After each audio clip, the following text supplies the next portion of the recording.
Subscribe to Color Frames.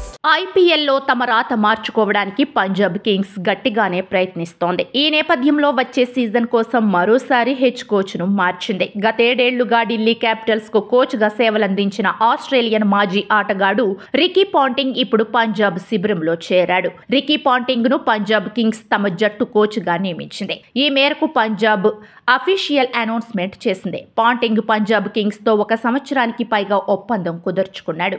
దీంతో Punjab coaching శిబిరంలో ఉన్న వ్యక్తుల్ని మార్చి తన సిబ్బందిని నియమించుకోనున్నాడు. పంజాబ్ కోచింగ్ సిబ్బందిలో ట్రెవర్ బెయిలిస్ ప్రధాన కోచ్గా ఉన్నాడు. సంజయ్ బంగర్ క్రికెట్ ఇంప్రూవ్మెంట్ హెడ్గా, చార్ల్ లాంగ్వర్డ్ ఫాస్ట్ బౌలింగ్ కోచ్గా, అలాగే సునీల్ జోషి స్పిన్ బౌలింగ్ కోచ్గా ఉన్నారు. ఇప్పుడు పాంటింగ్ కొత్త జట్టులో అతనికి చోటు దక్కుతుందా లేదా అనేది చూడాలి. పంజాబ్ పరిస్థితి చూసినట్లయితే 2014 నుంచి పంజాబ్ కింగ్స్ జట్టు ప్లే ఆఫ్ కు అర్హత సాధించలేకపోయింది. ఈ నేపథ్యంలో వచ్చే సీజన్లో సత్తా చాటేందుకు ప్రక్షాళన చేపట్టింది. ఇకపోతే ఈ ఏడాది జరిగే వేలానికి ముందు అట్టిపెట్టుకునే ఆటగాళ్లను ఎంపిక చేయడం పాంటింగ్ కు సవాల్గా మారింది.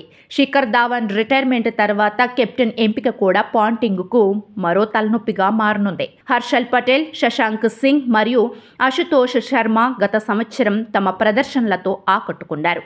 జితేష్ శర్మ, హర్షదీప్ సింగ్ మరియు రాహుల్ చాహర్ వంటి భారత ఆటగాళ్లు ఉండగా Sam Curran, Liam Livingstone, Jonny Bairstow మరియు కగిసో రబడా వంటి విదేశీ పేర్లు ఉన్నాయి. అయితే వచ్చే సీజన్లో పంజాబ్లో ఆటగాళ్ల మార్పుతో పాటు సిబ్బంది మార్పు తథ్యం. ఐపీఎల్లో ఓ ప్లేయర్గా రికీ పాంటింగ్ కేవలం 2 సీజన్లలో మాత్రమే ఆడాడు. 2008లో కోల్కతా నైట్ రైడర్స్ తరఫున, 2013లో ముంబై ఇండియన్స్ తరఫున ప్రాతినిధ్యం వహించాడు. ఆ సీజన్లో ముంబైకి కెప్టెన్గా ఉన్నా కూడా మధ్యలోనే తప్పుకొని రోహిత్ శర్మకు బాధ్యతలు అప్పగించారు. వీడియో మీకు నచ్చినట్లయితే ప్లీజ్ లైక్ చేయండి, షేర్ చేయండి, కామెంట్ చేయండి.